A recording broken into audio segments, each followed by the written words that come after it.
fun of it. This time, I'm going to let you guys introduce yourself and tell us how to find you. Yeah. Go for it. I'm David Van. I'm the publisher of, well, actually, the proprietor of I should have never started this. Soonerpolitics.org. I say I'm not the publisher because you're not a publisher. I should have never started this. Stop. You're Stop a right platform. now. Stop right now. I should have never started this. Oh, God. I should have never started this. All you're supposed to say is, my name is David Van, and then you can David, I think your phone's ringing. That's your attorney, I think. Soonerpolitics.org. Ready?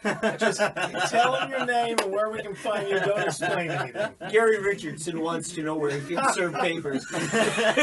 Anyway, Here it goes. 3dpolitics.org. Check us out. You might enjoy part of it. You might disagree with other parts. Tell it. I'm David Oldham, Constitutional Grounds. Find me on Facebook right now, Constitutional Grounds. I'm David D'Ambroso. You can find me by Googling David D'Ambroso. He owns the internet, at least social media part of it. So, what about the impeachment? Who's got the? It's finally impeachment instead of just inquiry.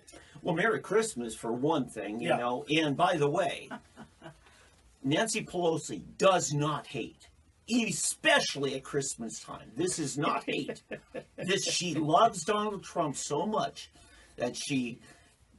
Well, go ahead. She loves us so much that she wants to make sure that Donald Trump gets out of office. Yeah. Yeah, Pelosi's very smart. She didn't want this. She was strong-armed into it, I believe. Yeah, right. It was that or you're out of here. They were going to run her out. She would love to process Donald Trump into, like, some kind of, like, meat or something, I'm sure. But she didn't want impeachment because she is smart enough, politically, to know that this guarantees that they're going to lose more seats to the Democrats in the House. So you think that's true? I think Because I I don't necessarily. she drug her feet. They I demanded think it. They had a power split in the Democratic. I think her own wanted her own House caucus basically gave her the what for.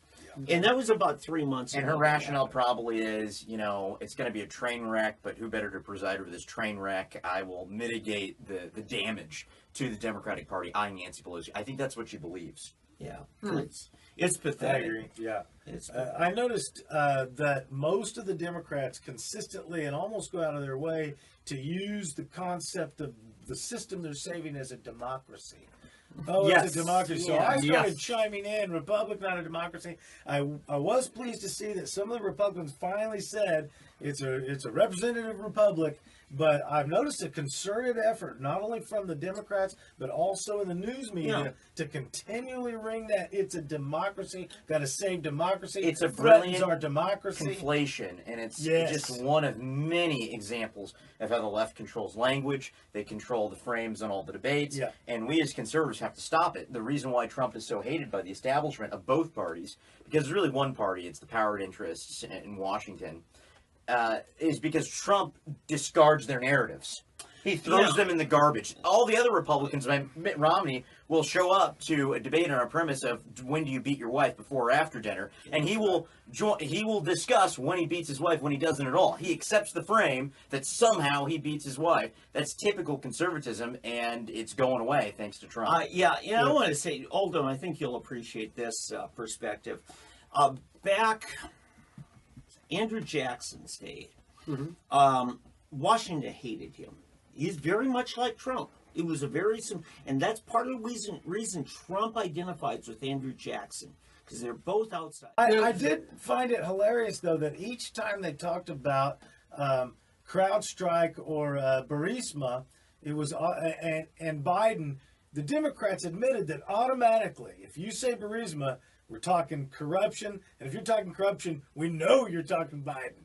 I mean, they literally have made the case. It's love it. It was equal. Biden equals I love it. corruption. The Democrats basically presumed that he had committed the crime because they presumed that any investigation, just looking into what he did, would invariably uncover that he had committed these felonies. Because we all know he's dirty. Well, let's go even further.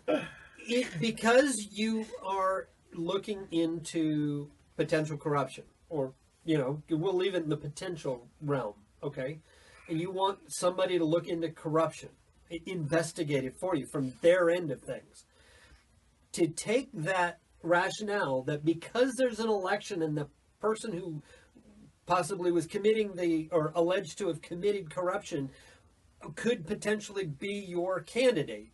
That would preclude, just take it out to its logical end, preclude every DA, attorney general, and so forth from ever, or judge, or now that is the way back machine. Well, no, prevent them from hearing a case or investigating, because they would end up in an election potentially against somebody that would have committed crime. The Dems, their strategy is successful.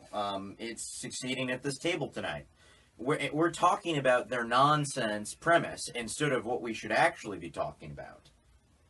Well, I'm only talking about it because I want people to see how nonsensical it is. I think. But they started the impeachment thing because they knew that the next step with Attorney General Barr was going to be to go after the investigators.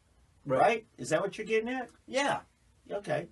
Yeah. Well, not only that, but I mean, what are we not looking at? The Democrats' lack of vision, the fact that they weaponize the courts against the sitting president illegally, the fact that 4 prominent Democrats' children work for Burisma and are by graft stealing from the American public. Yeah. We have no idea if those billions would have ever gone to the Ukraine. So we're not talking about any of that. We're not talking about the fact that the Clintons' friends traveled to Lolita Island far more than we already knew they did. Yeah. We're talking about, well, should our guy get in trouble because it's some stupid thing the Democrats just made up? You literally can't investigate anybody ever, as you said, which you've identified what the logical premise is. The problem is, yes, we know it logically that doesn't fly, but it's succeeding tactically for what they want. We're talking about this instead of their crimes. We're talking about this instead of the treason that they are guilty of right now and the punishment for the treason that they're guilty of. That's a good point. Well, how about if I just try to balance this out? I was absolutely riveted by nearly all 12 hours of the horrible thing. You were? Really? It was horrible. Is this sarcasm? Oh no! It was like a bad movie. Once you get committed, and you're like, my God, I can't believe they haven't. No, I walked out of Chud. And I walked out of Chud. I walked out of Chud. So no, I loved it. Now I'm a breeder, as they say. I got 5 kids, and I love the fact that That's were pedestrian. 12 hours of these guys arguing about the rules of impeachment and what it meant and what the Constitution meant and what the founding. You listened to the whole markup day. Oh yeah. That's what's wrong with me. I had too much to do that day. You don't have it too. You don't have I have plenty of life. You're sitting here with me. The thing is that they did mention the founding fathers over and over, and they argued about what the founding fathers perverted the history over and over again. If you ever want to teach children, you will have to take their perverted understanding and straighten it out. And this is one of the greatest things that's happened. We have a more informed electorate than we've had in 50 years. Yeah, well, and it just goes back to this. It's human nature. I mean, for whatever reason, they did research on people trying to cut in a copier line, right? And they found out that it didn't matter what excuse people gave, it was accepted, and people would let them cut in line no matter what if they used one magical word. And that was the word because. And they tested it. They thought, well, maybe it's if you have a good reason. Well, they intentionally used all kinds of illogical things. I need to get in front of you because I need to print 5 copies. Well, of course you need to print some number of copies. The numbers are or because because my cat's sick. I need to get in front of you. Or whatever. The point is, as soon as you have a premise, no matter how weak that premise is, and we're seeing it full display. Right. People will take it, will engage with it. Yes. They will engage with it as if you came to them with a mathematical theorem of proof. As if, wow, this is really something that is distinctive. This is the question that will solve the meaning of the universe. We approach every single premise like that. And for some reason, we do it, and they manipulate this. And I think the strategy is just reject it. Say, no, I'm not going into you get to impeach someone for any flippin' reason. Yeah. It's literally because they said because we don't like him. because his hair is weird, It's because human whatever. nature, yeah. That's exactly what it is. I think you're on to So we something have to there. find a way to go, no, this is hooey. I'm not going to say, you get to take all of my money because, or you get to take all of my rights away because, or you get to end our republic because, Right. or impeach our president because. Yep. Now, one magic phrase I learned from the hearings was a CHS. You know what a CHS is? No. Oh, that's a confidential human source, Oh, okay. not a spy. It's a whistle. Not a spy. Okay, I think I straightened you guys out after that. Yeah. Yeah, there was That's a a big good one. discussion about were they a spy or Were not they a spy. spies? So there's no, it wasn't a spy. We can all agree there's a massive distinction between a CHS and a spy. Holy mackerel! Yeah. You're not even at all the same. Not Right. similar at all. But, you know, for whatever the sham that this is, what I think the result, though, is politically, is it's actually helping Trump. Oh, Oh, there's no doubt. He now I think it guarantees his reelection. I wouldn't be willing to guarantee a Republican majority in the House. I am pretty close right now to saying that I am sure there will be a Republican majority in the House of Representatives and will retain. You know Republican why? majority. So I'm Yeah. curious, just thinking about this, I'm curious, what do our viewers think Kendra Horn is going to do? She was mentioned, by the way, on Rush Limbaugh. Oh, She yeah. was. She's been I've several heard- different places she was I've mentioned. heard that she is opposing. It's a rumor. I mean, or as Democrats call it, a metaphysical fact. It's a rumor, but that she is not supporting impeachment because she would like to be reelected. Right. I think Nancy Pelosi is probably begging her to vote against it because Nancy wants her to stay in office. Right. Yeah. Right. Nancy's not as dumb as she looks. And this comes down to the next question that I have for our viewers over in the Oklahoma City area is, will you give her a pass if she doesn't vote for impeachment because she did vote to move it along and to bring it in the first place? So the question is, does she get a pass because she voted against it after she voted for it, or Here's what? why she's in trouble. She won in 18. In 2016, I believe in her district, you had more than 20,000 people straight line vote Republican. 2020, Trump's on the ballot. It doesn't matter what she does. If she turns water into wine, it doesn't matter. She's going to get hung up on a rhetorical cross. She's one term almost no matter what, in my opinion. She's No, I out. think so. She's out just because she voted Nancy Pelosi for Speaker. Period. Well, that's And she has a D in front of her name in 2020. Well, those are the kinds of questions I've got. Are people going to be so politically short-sighted and short-memoried that they look at one vote and they forget everything else she's done? So I'm just curious as to where people are at, because she has voted It's a good time question. and time and time again against constitutional principles, against liberty, against the things that we should actually be demanding she uphold. I think our Christmas present, coming that we're going to unwrap shortly Well, after wrap the it new up year, and then I'll is like the show started. Trump gets a Senate trial for impeachment. And so this is why Democrats are really profoundly stupid. It's an early Christmas present for the Republic, which I think is very appropriate. They're both Roman in origin, but the trial, the Senate trial, where he gets to call witnesses, oh my goodness, where he gets to subpoena people, right? Yeah. And he gets to put them on the stand under the penalty of And perjury. finally show that he had, Oh he had my cause for gosh. doing what he did? And then I would love to get Democrats in these backdoor meetings and ask them, what were you thinking? Yeah. Why would you have an impeachment that leads to a Republican Senate conducting a trial? Yeah. Why in the world? And there's the secondary Christmas present that we need to be looking at going into this next decade.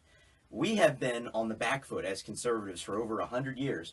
It's about time we had some tribunals about actual objective violations of our natural rights, constitutional law, statutory law, name the laws. It's about time you hold these people accountable that want to hold us accountable criminally for committing no crime. And that's really what this whole impeachment thing is about. It's really coming to a head. I think this is where the philosophical and the news story will be when people look back, when history reports on this time. It was the time, hopefully, Yeah. conservatives took the initiative back and actually prosecuted crime and criminals had their ability to prosecute law-abiding citizens taken away. Well, and I think it'll be Americans who will finally do that, not just conservatives.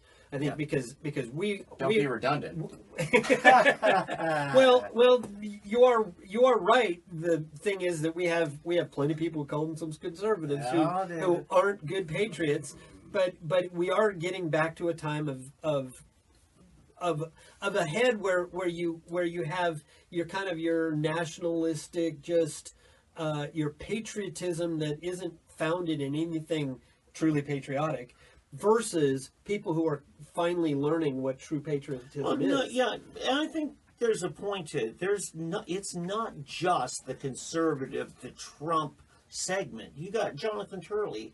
Is that the guy's name? The law professor? Scholar, yeah. You know, I mean, the Republicans and the House Judiciary Committee had one person testify. They picked a Democrat. Right. It was Turley. And he said, look, I voted for Clinton.